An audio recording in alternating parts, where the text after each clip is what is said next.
Bem-vindos à segunda parte da aula sobre teoria atômico-molecular. Se você não viu a primeira parte, eu te aconselho a dar uma voltadinha aí e dar uma olhada nessa aula, porque ela também é bem importante para você entender o que a gente vai trabalhar agora nessa aula. Eu sou a professora Maria Clara de Lima, do projeto Dupla Ligação, e vamos ao que interessa. Então, a gente vai estar trabalhando agora o conceito de quantidade de matéria, ou seja, o mol. Eu acredito que vocês já devam ter ouvido falar do mol, né?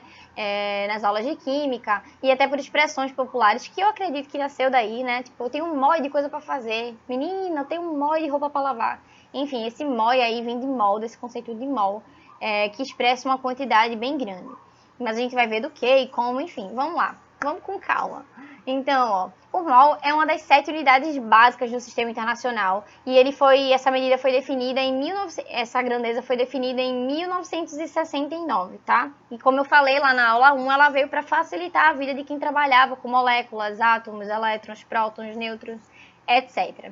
Então, lá a gente viu também que o mol é a quantidade de matéria de um sistema contendo tantas entidades elementares quanto átomos existem em 0,012 kg do isótopo 12 do carbono. Então, se eu pegar 12 gramas do isótopo 12 do carbono e contar ali a quantidade de átomos que eu tenho nesses 12 gramas, eu vou ter que vai ser uma quantidade que vai dar origem ao mol. Então, o mol ele vai ser composto por uma quantidade de partículas igual à quantidade de átomos que tem em 12 gramas do carbono, do isótopo 12 do carbono, certo? Então, quando a gente utiliza mol, a gente precisa especificar a entidade elementar a qual a gente está se referindo para quando a gente usa essa grandeza. Então, pode ser átomo, pode ser molécula, pode ser íon, pode ser elétron. Então, se eu falar assim, eu peguei um mol de elétrons, eu peguei um mol de íons, eu peguei um mol de átomos, enfim, a gente tem que dizer do que é esse mol.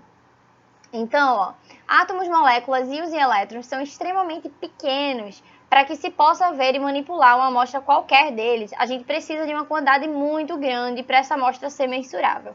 Como eu falei a vocês, os átomos, enfim, os elétrons, o que seja de partícula elementar, elas são chamadas elementares porque elas compõem toda a matéria, né? Toda a matéria nasce dos átomos e que nasce dos elétrons, dos prótons, dos nêutrons, etc. Então, para a gente trabalhar com uma quantidade que a gente consiga pesar, que a gente consiga mensurar, essa quantidade tem que ser muito grande. E quando eu digo muito grande, não pense em massa, tá? Pense em quantidade de átomos que eu tenho que ter, ou quantidades de elétrons que eu tenho que ter, ou quantidades, enfim, de prótons que eu tenho que ter para poder conseguir mensurar essa quantidade. Então, se eu pegar 10 átomos, eu não vou conseguir pesar esses 10 átomos. Se eu pegar 50, não vou conseguir. Aí você pode pensar, mas e se você pegar 50 mil?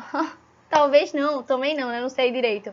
Mas muito provavelmente não vou conseguir. Porque para essa quantidade ser mensurável, eu tenho que ter aí uma quantidade elevadíssima de átomos, ou seja lá, da partícula elementar que eu queira trabalhar.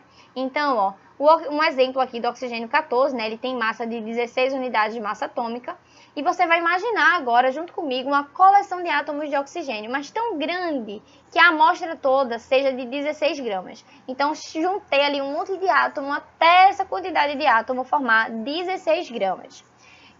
Nesse caso, o número de átomos nessa amostra, se eu pegar a quantidade de átomos e contar, porque eu juntei para formar 16 gramas, vai ser igual a 6,02 vezes 10 a 23 átomos, tá certo, gente?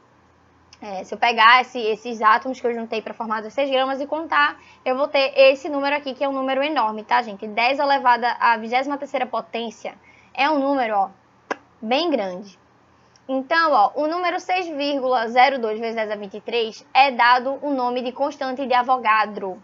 Então, esse número é um número especial, tá? Ele não é um número qualquer. Ninguém chegou do nada e disse, vai ter isso aí. Não. Avogadro foi um cara que dedicou a vida dele estudando isso e ele que descobriu que em um mol vai haver 6,02 vezes 10 a 23 átomos de um elemento. Então, esse é o número de átomos de qualquer elemento que deve ser reunido de forma que o grupo de átomos tenha a massa em gramas numericamente igual à massa atômica em U. Ou seja, se eu quiser ter a massa em grama daquele elemento igual ao número da massa, da unidade de massa atômica dele, né, dessa massa dele em unidade de massa atômica, eu tenho que juntar 6,02 vezes 10 a 23 átomos desse elemento, né, átomos desse elemento, para poder ter essa quantidade numericamente igual de massa atômica e da massa em grama. Compreendidos? Vamos seguir. Por recomendação da IUPAC, o adjetivo molar ele deve ser só usado para relacionar grandezas a um mol de matéria. Então, se você ouvir molar, vai estar sempre se referindo a uma quantidade em mol de alguma coisa. Então, a massa molar vai ser a quantidade em massa, né? Vai ser a massa daquele mol, daquela substância, daquele elemento, enfim. Quando eu digo massa molar, é a massa que tem um mol daquilo ali.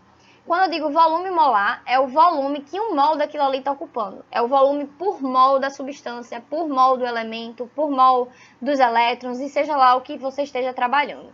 Então, a massa molar, a molar é ótimo, hein, amiga? Vamos corrigir aqui, gente, rapidinho, eu não gosto de deixar erros. E é porque às vezes essas coisas escapam mesmo, mas continuando. Massa molar é a massa em gramas de 1 mol de substância. Sua unidade é grama por mol. Então, como eu falei, ó, a massa molar vai ser a massa de 1 mol do seja lá o que você esteja trabalhando. E ela vai ser expressa sempre em grama por mol. É a quantidade, né, em grama daquilo ali por mol daquela substância. Então, a substância pode ser um elemento, substância molecular, iônica ou qualquer substância que possa ser representada por uma fórmula química. Então, vocês lembram lá, né, conceito de substância molecular, não molecular. Aqui não vai interferir, né, você pode ter o mol de qualquer uma delas, mas o que você estiver trabalhando precisa precisa que se consiga representar por uma fórmula química. Então, ó, a gente tem um exemplo, por exemplo, do ferro aqui, que é um elemento que possui massa atômica de 55,9 unidades de massa atômica, e 1 mol de átomos de ferro vai ter o quê? 6, aqui ele arredondou, né, ele tirou 2, 6 vezes 10 a 23 átomos. Então, quer dizer que 6,0 vezes 10 a 23 átomos vai pesar um total de 55,9 gramas de mol, no caso do ferro. Já o hidrogênio, a gente tem que o hidrogênio tem uma unidade de massa atômica como massa e o oxigênio 16. Quer dizer que se eu pegar 1 grama de hidrogênio, eu vou ter 6,10 vezes 10 a 23 átomos. Se eu pegar 16 gramas de oxigênio, eu vou ter 6,10 a 23 átomos também de cada um. Mas eles são os elementos constituintes da água, a gente sabe, né? A fórmula da água é H2O. Então, a massa molecular da água, se eu somar aqui, fizer o cálculo, como a gente aprendeu também na parte 1, eu vou ter que a massa da água de 18 unidades de massa atômica. E aí, ó, tá aqui o cálculo para se vocês quiserem ver, eu não vou entrar aqui de novo em detalhes, porque a gente já viu como calcula. Portanto, 1 mol de moléculas de água, né? Ou seja, se eu pegar 6 vezes 10 a 23 moléculas da substância água, essa quantidade vai pesar 18 gramas por mol. Tem outro exemplo aqui do carbonato de cálcio, que é um composto iônico, tá, gente? De fórmula empírica CaCO3, e a gente vai ter que o cálcio pesa 40 unidades de massa atômica, o carbono 12 e o oxigênio 16. Fazendo o cálculo, como a gente viu na parte 1, a gente vai ter que 1 mol de carbonato de cálcio vai ter 100 gramas por mol. E o íon sulfato também é o mesmo raciocínio, tá, gente? Ó, a gente tem que um íon, mas isso não vai interferir na massa final. A gente vai ter ó, que o enxofre pesa 32 unidades de massa atômica, o oxigênio 12, fazendo aqui o cálculo. Eu vou somar uma vez o enxofre e 4 vezes o oxigênio, porque eu tenho 4 oxigênios. Esse 2 menos aqui em cima, lembrando que quando o índice ele se encontra na parte superior do símbolo do elemento, do lado direito, isso significa que é a carga dele, tá, gente? Então, o sinal da carga e o módulo da carga. 2 menos quer dizer que ele tem uma carga negativa igual a 2. Então, ó, somando de acordo com o índice que está aqui no lado direito inferior, que isso aqui sim indica a quantidade desse elemento, eu vou ter que a massa desse íon vai ser de 96 unidades de massa atômica. Portanto, 1 mol do íon sulfato, ele vai ter 6,10 a 23 átomos quando eu tiver um peso de 96 gramas, que é a quantidade que pesa 1 mol dessa substância. Então, ó, a gente vai agora para os exercícios. Esses exercícios, gente, eu tirei do livro, foi do Poliedro, tá certo? Eu vou tentar disponibilizar um material também para vocês, a gente tá vendo ainda, estudando essa possibilidade, mas eu não mexi aqui para poder lembrar de falar para vocês qual era a referência. Então, quem quiser pesquisar, é o livro 1 do material do poliedro, tá? Então, ó, ele pergunta, qual é a massa de 2,4 vezes 10 a 23 moléculas de água? Então, ó, a gente sabe que a massa do hidrogênio é igual a 1, a do oxigênio é igual a 16. E a gente também sabe a quantidade que tem de moléculas em 1 mol de água, certo? Que é 6,02 vezes 10 a 23 moléculas. Né? Esse número não muda, é o número de átomos ou moléculas que você tem por mol de uma substância, por mol de um elemento. Então, a resolução começa calculando a massa molar da água, porque a gente vai precisar dela. Então, ó, a massa molar é de 18 unidades de massa atômica, então a gente sabe que 1 mol de água vai ter 18 unidades de massa atômica. Então, o mol de H2O está para 6,10 elevado a 23 moléculas, que está para 18 gramas. 2,4 vezes 10 a 23 moléculas vai estar para x gramas. Então, eu vou pegar esse quadradinho aqui, ó. Deixa eu pegar aqui minha caneta. Vocês sabem que eu adoro rabiscar. Ê, lasqueira. Ai, meu Deus. E eu tenho um traço assim perfeito, né? Perfeito, vocês sabem. Então, ó, eu vou pegar esse quadradinho aqui e é dele que eu vou fazer meio pelos extremos. Então, ó, vou apagar de novo pra gente poder prosseguir. Ó, eu vou ter que x, esse meu x aqui vai ser 2,4 vezes 10 a 23 vezes 18, ó, dividido por 6 vezes 10 elevado a 23. Isso aqui vai me dar um resultado de 7,2 gramas. Então, se eu quiser pegar uma quantidade aqui, ó, de 2,4 vezes 10 a 23 moléculas de água, eu vou ter que pegar uma massa equivalente a 7,2 gramas. Então, continuando, ó, determine o número de mols de moléculas em uma amostra de 19,6 gramas de ácido sulfúrico. Então, ele dá a fórmula molecular da substância e ele diz que a substância, a amostra dessa substância que ele pegou tem 19,6 gramas. E aí, ele dá os dados pra gente, o quê? Calcular a massa molar. Calculando a massa molar, ó, a gente vai, soma aqui, tá vendo? 2 vezes a massa do hidrogênio, mais 1 vez a massa do enxofre, mais 4 vezes a massa do oxigênio. A gente vai ter que a massa molar da substância ácido sulfúrico vai ser igual a 98 unidades de massa atômica. E aí, fazendo a mesma regrinha que a gente usou na questão passada, 1 mol de ácido sulfúrico tem 98 gramas, então x mol vai ter 19,6, que é a quantidade que ele me deu aqui, que eu quero descobrir quantos mols tem nessa quantidade. E aí, fazendo o cálculo, eu vou ter que, fazendo aqui, ó, gente, sempre meio pelos extremos, ok? Eu vou ter que x, né, a quantidade de mol que tem 19,6 gramas é igual a 0,2 mol. E claro que seria menor, tá, gente, do que 1, porque se 1 mol tem 98 unidades de massa atômica, 19,6, né, a gente tem que é bem menos da metade, então estaria ali realmente em ordem decimal a quantidade referente a 1 mol. Ó, essa questão agora aqui é da UFMG, tá? Considere estes dois sistemas. A gente vai ter o primeiro sistema formado por 1 kg de chumbo, que tem a massa atômica dele, né, igual a 107. A gente vai ter 1 kg de algodão, né, celulose, C6H10O5, e 1 kg de algodão, desculpa, gente, 1 kg de algodão seria nosso segundo sistema. E beleza, então formou os dois sistemas, 1 kg de chumbo, 1 kg de algodão. Isso lembra, sabe o que é aquela piadinha, né? Ai, o que pesa mais, 1 kg de chumbo ou 1 kg de algodão? Os dois pesam a mesma coisa, né? Cada um tem 1 kg, enfim. E aí, ó, ele dá pra gente a massa do carbono, do hidrogênio e do oxigênio. E aí ele pergunta, é correto afirmar que esses dois sistemas têm aproximadamente o mesmo número de... E aí a gente vai analisar. Ele dá as opções pra gente, átomos, elétrons e nêutrons somados, prótons e nêutrons somados. Então, o que acontece? A gente tem 1 kg de chumbo e 1 kg de algodão. Eu tenho 1 kg das duas substâncias. Então, a massa delas é igual. Se a massa delas é igual, eu não estou me referindo a elétrons. A gente sabe que elétrons têm a massa desprezível. Átomos, pode ser que sim, só que a gente não tem certeza por quê. Porque a quantidade de átomos que eu tenho em uma quantidade em massa de uma substância vai depender da quantidade de mol que eu tenho delas, certo? Por quê? Porque 1 mol vai ter 0,02 vezes 10 a 23 átomos da substância. E cada mol, dependendo da substância, vai ter um peso diferente. Então, ó, a resolução começa pelo cálculo da massa molar. Eu calculei aqui a massa molar da celulose e a massa molar do chumbo, né? A celulose é o algodão. E eu vi que aqui, ó, gente, é totalmente diferente a massa molar deles. Totalmente diferente, ó. Um tem 162, o outro tem 107. Menina, minha mão tá troncha hoje pra caramba, hein? Então, ó, não tem como eles terem o mesmo número de átomos. Elétrons morrem e átomos morrem também. Por que não? Porque, claro, não tem como ter o mesmo número de átomos se tem a mesma massa aqui das amostras. Porque eles não têm o mesmo número de massa molar. A massa molar das substâncias é diferente. Então, em 1 kg de algodão eu posso ter, sei lá, 5 mols. E em 1 kg de chumbo eu posso ter 3 mols, tá? Óbvio que não é essa quantidade, mas não vai ser igual porque a massa molar deles é diferente. Então, essas duas opções aqui, ó, tchau e bênção. Elétrons e nêutrons somados.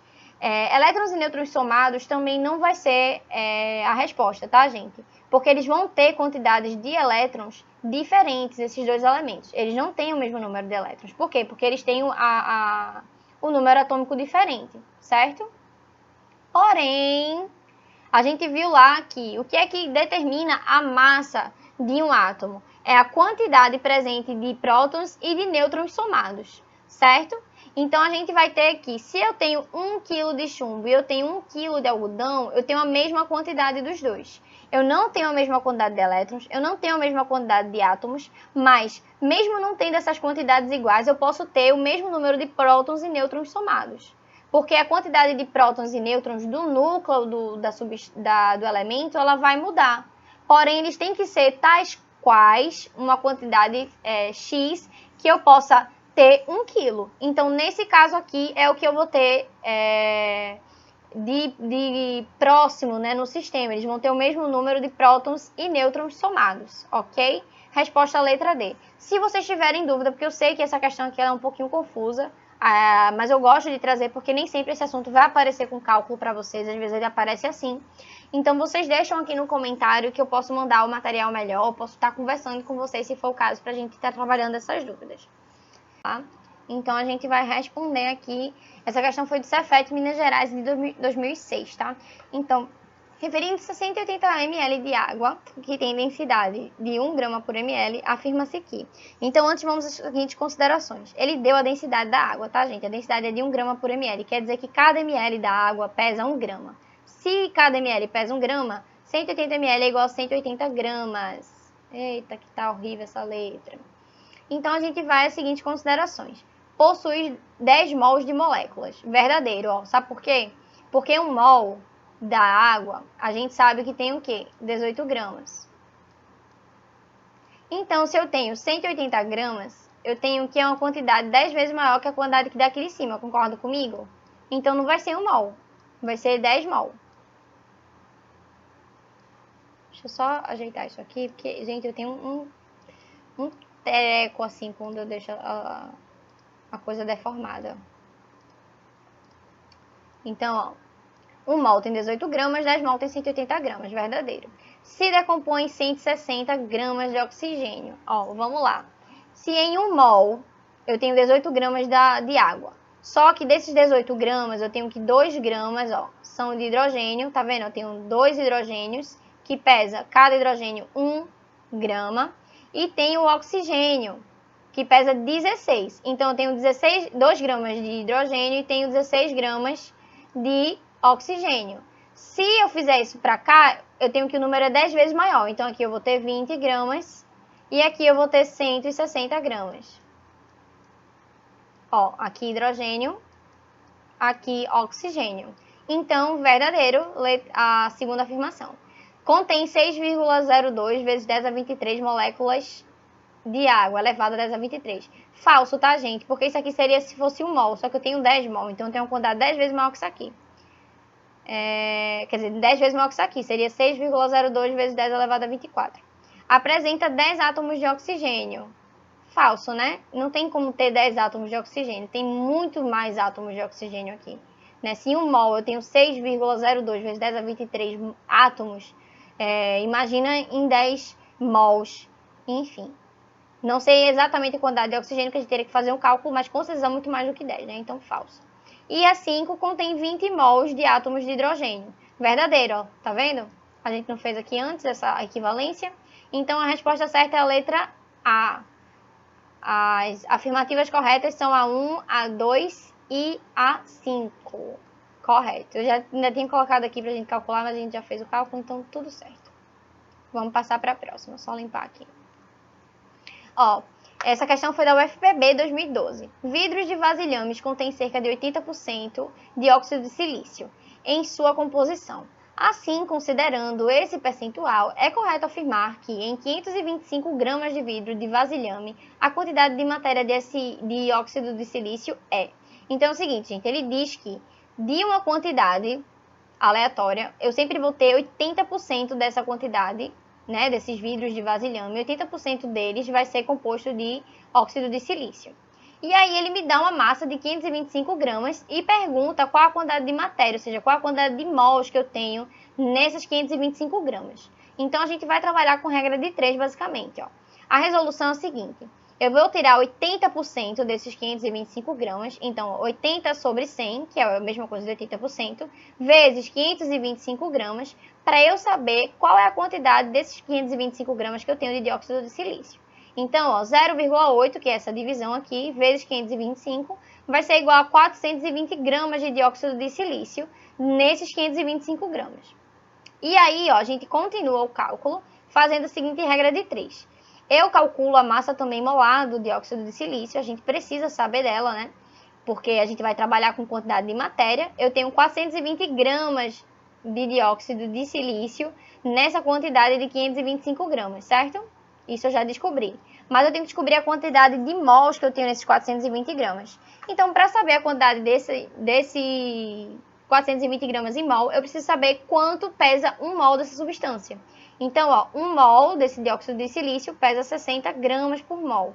Essas informações ele não deu aqui, porque o que acontece? Tem provas que eles vão dar para você uma folha só com todas as informações que você vai precisar para fazer a prova de química, que era o caso dessa. Então, eu já trouxe a massa molar calculada, tá? Se você já sabe calcular a massa molar, não se aflinja, porque isso aí para você vai ser tranquilo na hora da prova. Então, ó, o dióxido de silício tem 60 gramas por mol, e aí o que eu faço? Um mol tem 60 gramas. X mol, que é o que eu quero saber, vai ter 420. Então, meu cálculo final, ó, fazendo meio pelos extremos, é que 420 dividido por 60 vai ser minha quantidade de mols nesses 420 gramas, que dá igual a 7 mols. Então, a resposta, ó, é a letra C. A quantidade de átomos de mercúrio presentes num termômetro que contém 2 gramas desse material é igual a... E aí ele dá, tá vendo aqui agora o dado da massa molar do mercúrio, que é igual a 200 gramas por mol. É o mesmo princípio lá da outra resolução. Então, ó, a resolução eu já vou botar aqui pra vocês, porque faltou aparecer ali. Eita, meu Deus, spoiler. Então, ó, a massa molar do mercúrio a gente nem precisa calcular, porque ele já dá 200 gramas por mol. E aí eu vou ter que 1 mol vai pesar 200 gramas. E x mol x mol, que é o que a gente quer descobrir, pesa 2 gramas. Então, x, fazendo de novo ao meio pelos extremos, vai ter 0,01 mol. E aí, fazendo outra regra de 3, para a gente descobrir a quantidade de átomos que tem nessa quantidade de mols, ó. 1 mol vai ter 6,02 vezes 10 elevado a 23 átomos. Então, 0,01 mol vai ter x átomos. E aí, de novo, ó, meio pelos extremos, eu vou conseguir descobrir a quantidade de átomos que eu tenho nessa quantidade de 0,01 mol. Fazendo o cálculo aqui, ó, 0,01 vezes 6,02 vezes 10 elevado à potência 23, eu tenho que minha quantidade de mols, ou minha quantidade de átomos, desculpa, é de 6,02 vezes 10 elevado a 21, que é a letra E. Esse 1 era para estar aqui em cima, viu, gente? É porque teve um erro de digitação. E aí a resposta é a letra E. Aqui, uma questão da Universidade Federal do Rio Grande do Sul, ele fala que o número de elétrons existentes em 1 mol de hélio é de aproximadamente igual a... Gente, essa questão é uma das questões que eu mais amo. Eu adoro questões que eles cruzam os conhecimentos da química. Aqui você ia precisar saber de distribuição eletrônica para fazer essa questão.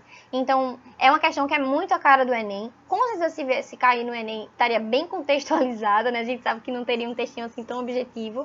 Mas é a típica questão que é para cair no Enem. É esse tipo de questão que tem um crossover, sabe? De vários conteúdos da química.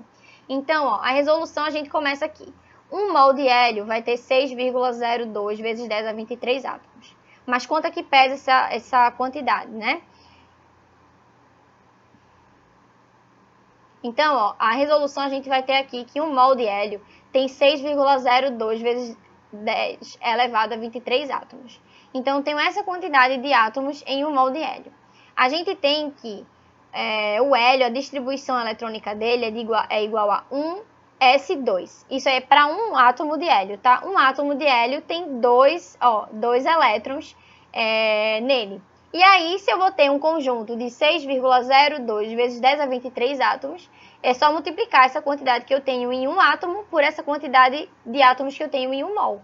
E aí, ó, um átomo de hélio tem 2 elétrons, logo, 1 mol vai ter 2 vezes 6,02 vezes 10 elevado à potência 23 átomos, que vai dar igual a 12,04 vezes 10 a 23. Que aí vai ser igual a essa letra D aqui, ó. Aí você vai dizer, Clara, mas não está exatamente igual. Não, por que não está exatamente igual? Porque aqui a gente utilizou com 2 casas decimais e provavelmente a questão usou só arredondando para 6. Mas mesmo assim, ó, gente, a questão que mais se aproxima, a resposta que mais se aproxima da nossa resolução é a letra D. Ó, gabarito, letra D. Então, gente, é isso. Acabou a aula. Deixa eu voltar para cá para não ficar ninguém no escuro. Eu espero que vocês tenham gostado. Qualquer dúvida, sugestão, a gente sempre fala, mas eu vou repetir. Deixem nos comentários. Sigam a gente no Instagram, lá também é um canal massa pra gente estar interagindo, tirando as dúvidas de vocês. Não se acanhem, podem chegar no direct, nos comentários, fiquem à vontade. E é isso, um bom fim de semana pra todo mundo, né? Hoje já é sexta. E até semana que vem com mais conteúdo pra vocês. Tchau, tchau!